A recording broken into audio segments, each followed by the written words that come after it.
Okay, I know I'm the most anticipated speaker of the day because I'm the last. And then lastly, I am the gate between you and free booze in the lobby, so I promise to stay within my 10 minutes.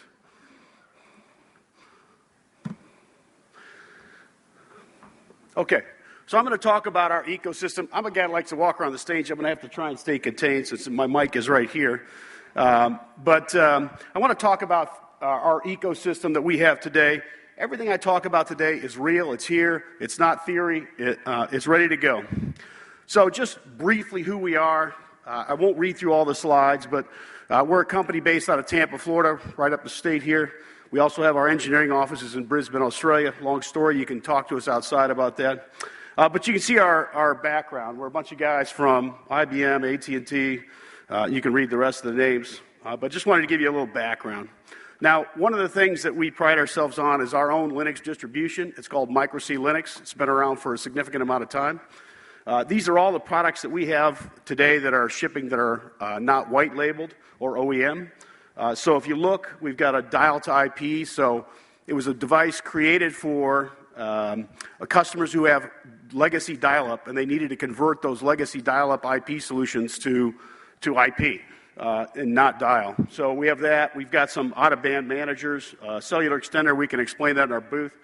We've got a VPN router. It's a big selling device for us. And then lastly, our brand new SDN device, which we have a demo box here today that we can show to you guys. But this is a standard dev kits available on our website. Anybody can download it.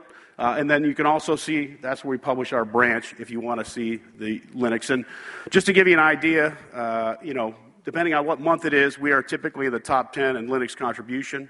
We are an engineering firm. So having an OS is sort of important, but unless you have a management system, that doesn't add a lot of value. And this is our platform. It's called Accelerated View. It's a system today that is carrier ready. When I say that it is installed in one of the big carriers here in the U.S., and we have 8 instances installed in that carrier. And you go, why do you have 8 instances on there? Well, if you've ever worked with a large corporation or with a telco, you know there's silos within that organization. And so it helped us to get a number of devices in there. You can see, I won't read through all this again. I'm trying to be speed reader here because I know I'm the last guy. But we had APIs, multiple carriers, devices. This is global. It's in a hardened data center today, and it is extremely secure. Our OS and this platform is encrypted on everything we send. Now, here's your different implementations you can do. You can say, hey, Accelerated, you guys host it for me, and partially brand it, give me my logo, but it's yours. Or I want a dedicated instance. And as you go down this sheet and you get more dedicated resource, there's also additional costs associated with it. But it gives you a lot of options if you want to do your own hosting. Now, once you get this platform, we focus on making sure that it is very productive for help desks, etc. And the first thing you see when you log in is the dashboard. And this is our dashboard. And it is unique per organization. So there's segregation across any one of these things where you can have different customers, different geographies. What we call an organization is just a way to organize devices together. It doesn't mean it's an organization of people. And again, this is the first thing you see is, tell me everything that's going on with my network, all the devices that I have. And there's a bunch of charts in here. And then when I go to the next chart, this is, on the bottom of that, all the devices that are currently in alarm state. So there's something going on with every one of these. Hey, help desk, first thing you get in the morning, here's where you want to focus your energy. And just to give you a little better view of that, since we got a little bit of an eye chart there, this is this little pop-up of what that is.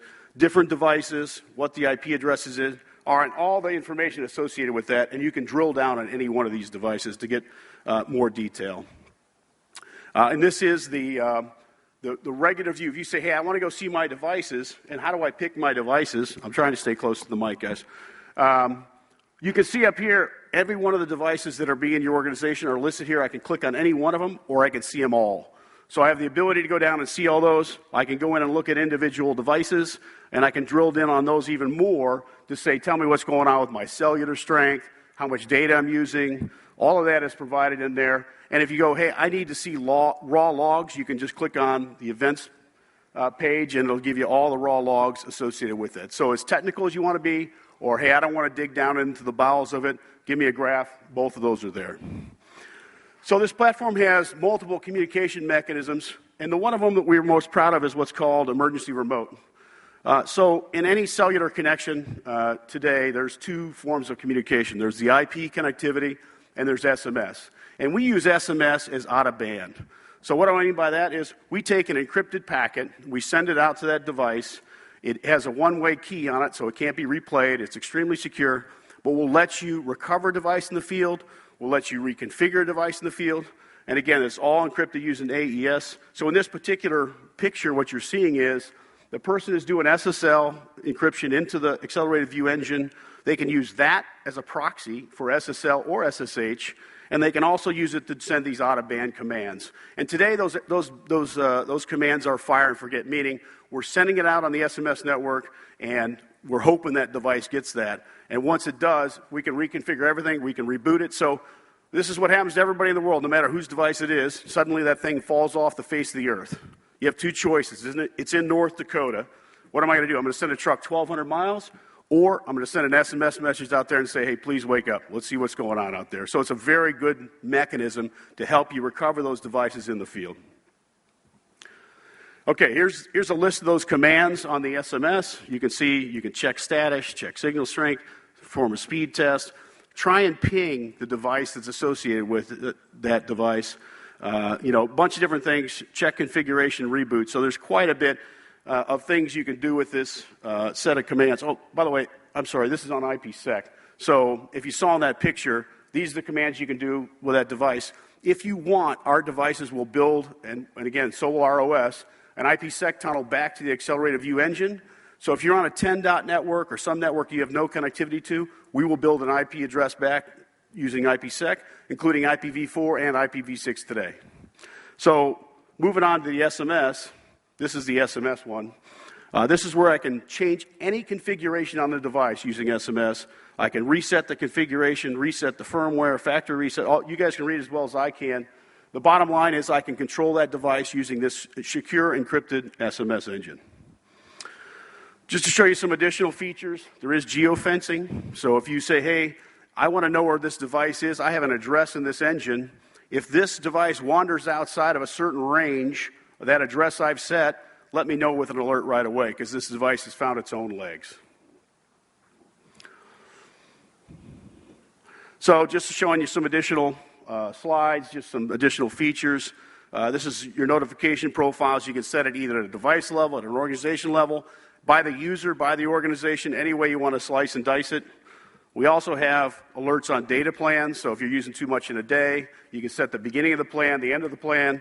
And if you're using too much in the plan, we'll give you an alert on any one of those things. So you're saying, Tom, how much data am I using here, right?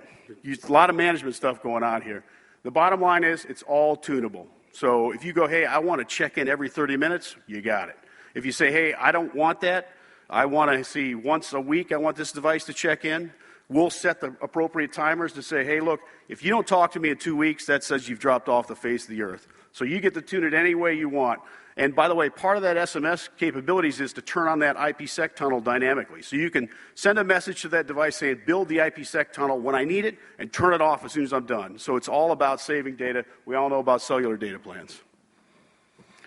Okay, guys, and I told you I was going to be brief. I just wanted to give you two quick futures, and then I'll be quiet, and that is two-way SMS is coming. So we can get the device to send same encrypted SMS messages back to us, so you can get an acknowledgement they got the message and or get data back from that using that out-of-band. We're adding NetFlow, a whole bunch of other features, and come visit our booth. Thank you for your time.